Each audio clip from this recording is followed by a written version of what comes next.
प्यारे नाजरीन, अस्सलामु अलैकुम वरहमतुल्लाहि वबरकातुह। कहानी का उन्वान है वसीयत की राख और सिला रहमी की खुशबू। शहर की मज़ाफ़ाती बस्ती में हाजी अनैतुल्लाह का नाम शराफत और दयानतदारी की अलामत था। उनका कपड़े का कारोबार और आबाई हवेली उनकी मेहनत का समर थी। लेकिन जैसे ही हाजी साहब की आंखें बंद हुईं, हवेली के दरो दीवार पर छाई उदासी साजिशों की धूल में बदलने लगी। हाजी साहब के 4 बेटे थे। ज़ुबैर सबसे बड़ा, कदीर, सलीम और सबसे छोटा राहील। राहील अभी यूनिवर्सिटी के आखिरी साल में था और अपने वालिद का सबसे लाडला भी। कुल की रस्म ख़त्म होते ही ज़ुबैर के लहजे में वो हमदर्दी ख़त्म हो गई जो वालिद की मौजूदगी में उसका लिबादा थी। एक शाम जब सूरज की आखिरी किरणें सेन में लगे नीम के दरख्त से रुखसत हो रही थीं, ज़ुबैर ने सबको बैठक में बुला लिया। देखो भाई, अब्बा जी चले गए। कारोबार में बहुत से कर्जे थे जो मैंने अपनी जेब से उतारे हैं। अब जो कुछ बचा है वो हम तीनों बड़े भाइयों में बराबर तकसीम होगा, ज़ुबैर ने सपाट लहजे में कहा। राहील जो कोने में खामोश बैठा था चौंक उठा। भाई, मेरा हिस्सा? और अब्बा जी ने जो वसीयत की थी कि इस घर में सब का सर छुपाने की जगह रहेगी। कदीर ने तंज़िया हंसी। राहील मियाँ, तुम तो अभी पढ़ रहे हो, तुम्हें कारोबार की अलिफ बे का नहीं पता। और रही बात वसीयत की, तो अब्बा जी बुढ़ापे में बहक गए थे। कागजात बोलते हैं और कागजात पर सिर्फ हमारा हक है। सलीम ने भी बड़े भाइयों का साथ दिया। रातों रात कागजात बदले जा चुके थे, दस्तखतों का हेर फेर हो चुका था। राहील को उसके हक से महरूम करके एक पुराने बैग में उसके चंद कपड़े डालकर उसे घर से निकलने का हुक्म दे दिया गया। राहील उस रात सड़क पर खड़ा था। आसमान पर सितारे तो थे, मगर उसकी ज़िंदगी के चांद डूब चुका था। वो रोया नहीं, क्योंकि उसने अपने बाप से सीखा था कि सब्र का कड़वा घूंट कामयाबी का पहला जीना होता है। उसने शहर के एक दूर उफ्तादा इलाके में एक छोटा सा कमरा किराए पर लिया। दिन भर वो एक छोटी सी फैक्ट्री में मजदूरी करता और रात को अपनी पढ़ाई मुकम्मल करने की कोशिश करता। कई रातें ऐसी आईं जब उसके पास खाने को कुछ न था, सिर्फ पानी पीकर अल्लाह का शुक्र अदा करता और सजदे में गिर जाता। ऐ मेरे मालिक, तू देख रहा है ना, मेरा हक छीना गया है, मगर मैं उनसे नहीं लड़ूंगा। तू ही मेरा मुनसिफ है। वो अक्सर तन्हाई में गिड़गिड़ाता। वक्त गुजरता गया। राहील ने अपनी तालीम मुकम्मल की और एक मार्केटिंग कंपनी में मामूली मुलाजमत से आगाज़ किया।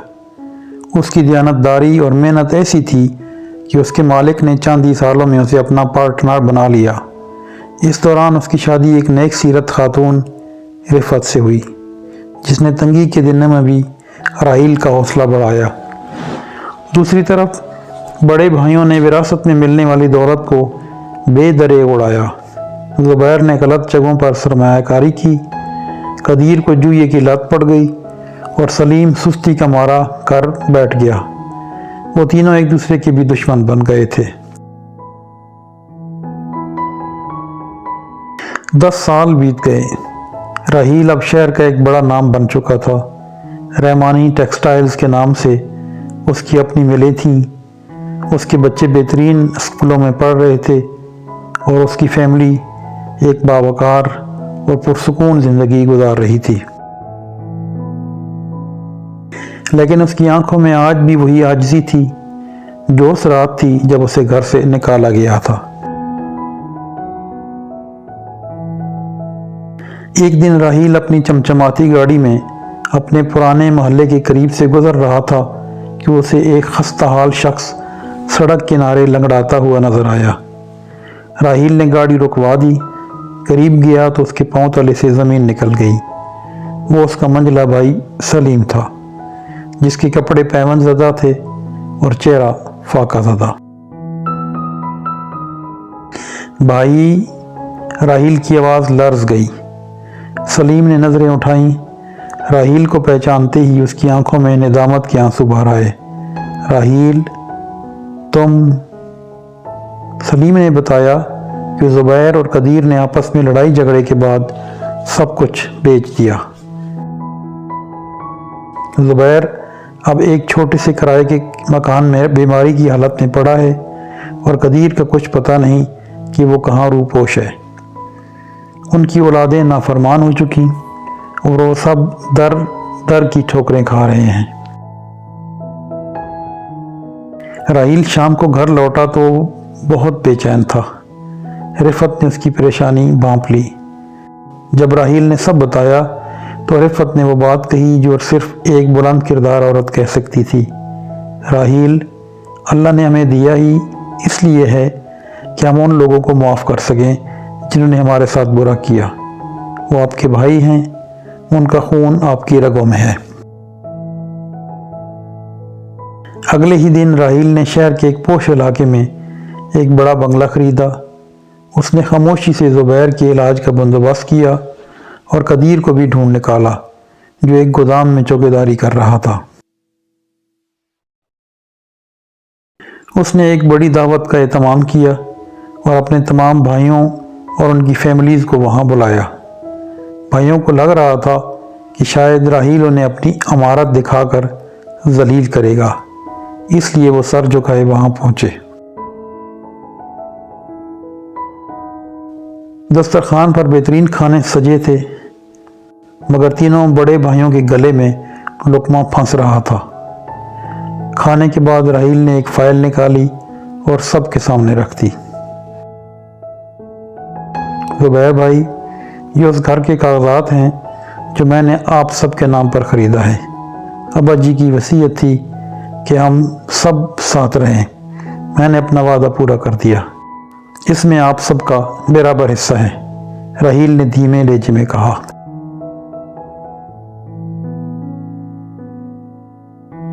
زبیر کی ہچکی بند گئی۔ وہ راحیل کے پیروں میں گرنے لگا، مگر راحیل نے اسے تھام کر سینے سے لگا لیا۔ راحیل، ہمیں معاف کر دو، ہم نے تمہارے ساتھ ظلم کیا، تمہارا حق مارا، تمہیں سڑک پر پھینک دیا، مگر تم نے ہمیں بادشاہ بنا دیا۔ ہم تمہارا سامنا کرنے کی ہمت نہیں رکھتے۔ زبیر زارو قطار رو رہا تھا۔ قدیر اور سلیم بھی اپنی غلطیوں پر نادم تھے۔ ان کی آنکھوں سے گرنے والے آنسو ان کے دلوں کی میل دھو رہے تھے۔ ان کی بیویاں اور بچے جو اب تک غرور میں تھے، راحیل کی فیملی کے اخلاق اور ظرف کے سامنے سرنگوں تھے۔ راحیل نے مسکراتے ہوئے کہا، بھائی، اللہ نے مجھے بہت دیا ہے۔ اگر میں اپنے بھائیوں کے کام نہ ہوں تو یہ دولت میرے لیے مٹی ہے۔ میں نے آپ کو اسی دن معاف کر دیا تھا جس دن میں نے وہ گھر چھوڑا تھا، کیونکہ میں جانتا تھا کہ انتقام سے دل جلتے ہیں اور معافی سے روح مہکتی ہے۔ حویلی کے اس نئے صحن میں ایک بار پھر وہی خوشبو مہکنے لگی جو حاجی عنایت اللہ کے زمانے میں تھی۔ وہ شام جدائی کی نہیں، ملاپ کی تھی۔ وہ رات سسکیوں کی نہیں، شکرانے کے آنسوؤں کی تھی۔ صلہ رحمی نے ایک بکھرے ہوئے خاندان کو دوبارہ ایک لڑی میں پرو دیا تھا۔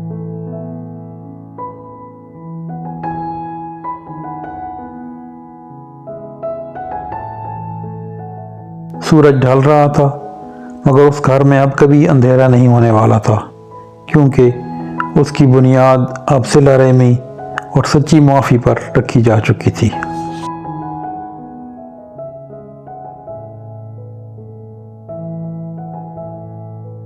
پیارے ناظرین، کہانی پسند آئی ہے تو لائک کر کے شیئر کر دیں، چینل سبسکرائب کر کے بیل آئیکن دبا دیں تاکہ ایسی ہی خوبصورت پیغام والی ویڈیوز آپ تک پہنچتی رہیں۔